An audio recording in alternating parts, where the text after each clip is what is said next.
pour ces mots gentils.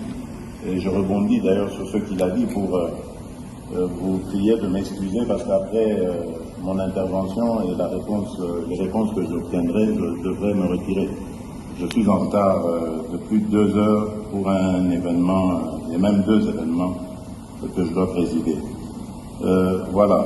Je reviens, permettez-moi, encore sur le monnayage, parce que une de mes représentantes, qui est aussi candidate à la députation nationale, a été plaidée pour quelques-uns de ses électeurs dont la carte a connu des problèmes de défectuosité. Et là, malheureusement, et c'est vraiment scandaleux, des agents de la CENI lui ont exigé de l'argent. Donc, à raison de 10 000 francs congolais par duplicata.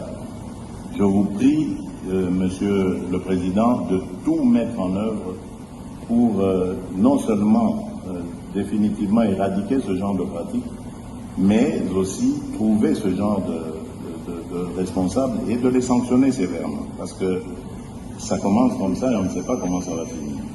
Donc soyons très prudents.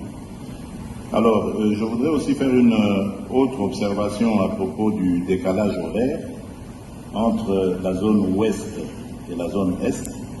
Est-ce que le fait qu'à l'est, le scrutin se terminera avant, 1 heure avant normalement, il sera clôturé 1 heure avant l'ouest, ne risque pas de donner l'occasion à certains mal intentionnés de faire des...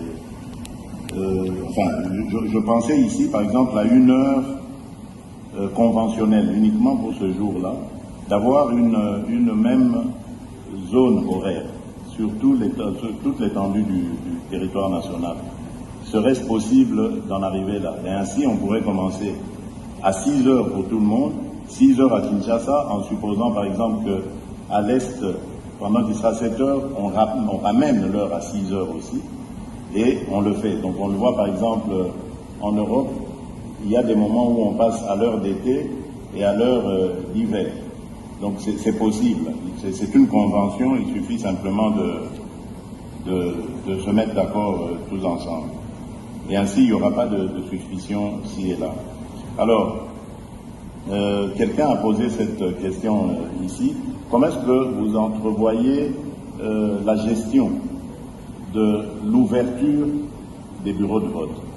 Parce que je me souviens, en 2018, il y a eu énormément de problèmes à certains endroits. Il y a eu des bureaux qui ont ouvert plusieurs heures en retard.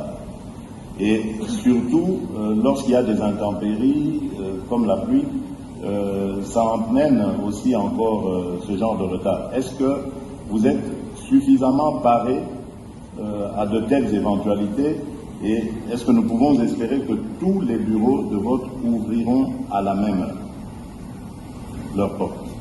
Voilà, donc c'est ce que je tenais à vous dire.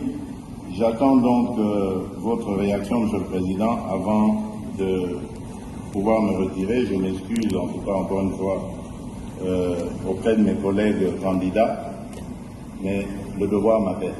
Voilà. Excusez-moi, Monsieur le Président, puisque le candidat numéro 20 va partir et que je prévoyais de poser une question de régularité et d'égalité qui est en rapport avec le pouvoir qu'il exerce encore. Et je voudrais, Monsieur le Président, que dans le cadre de la régularité du principe d'égalité, nous, les candidats présidents de la République, on devait bénéficier des mesures de sécurité que doit nous garantir le président de la République sortant.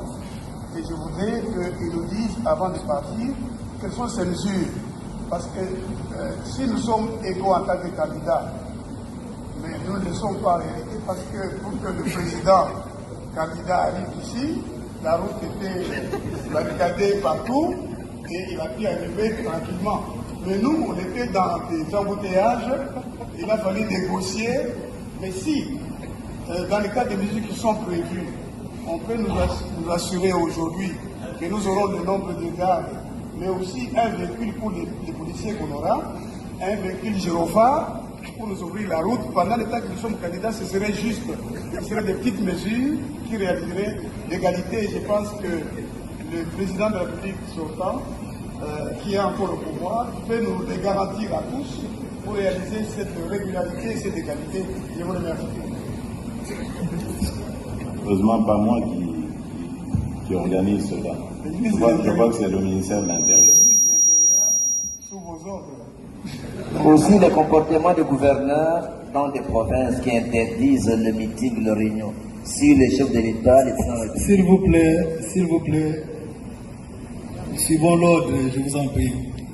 Nous demandons à son Excellence, Monsieur le Président de la CENI, de répondre à la question qui a été posée. Et je voudrais vous proposer, avec tout le respect dû à votre rang,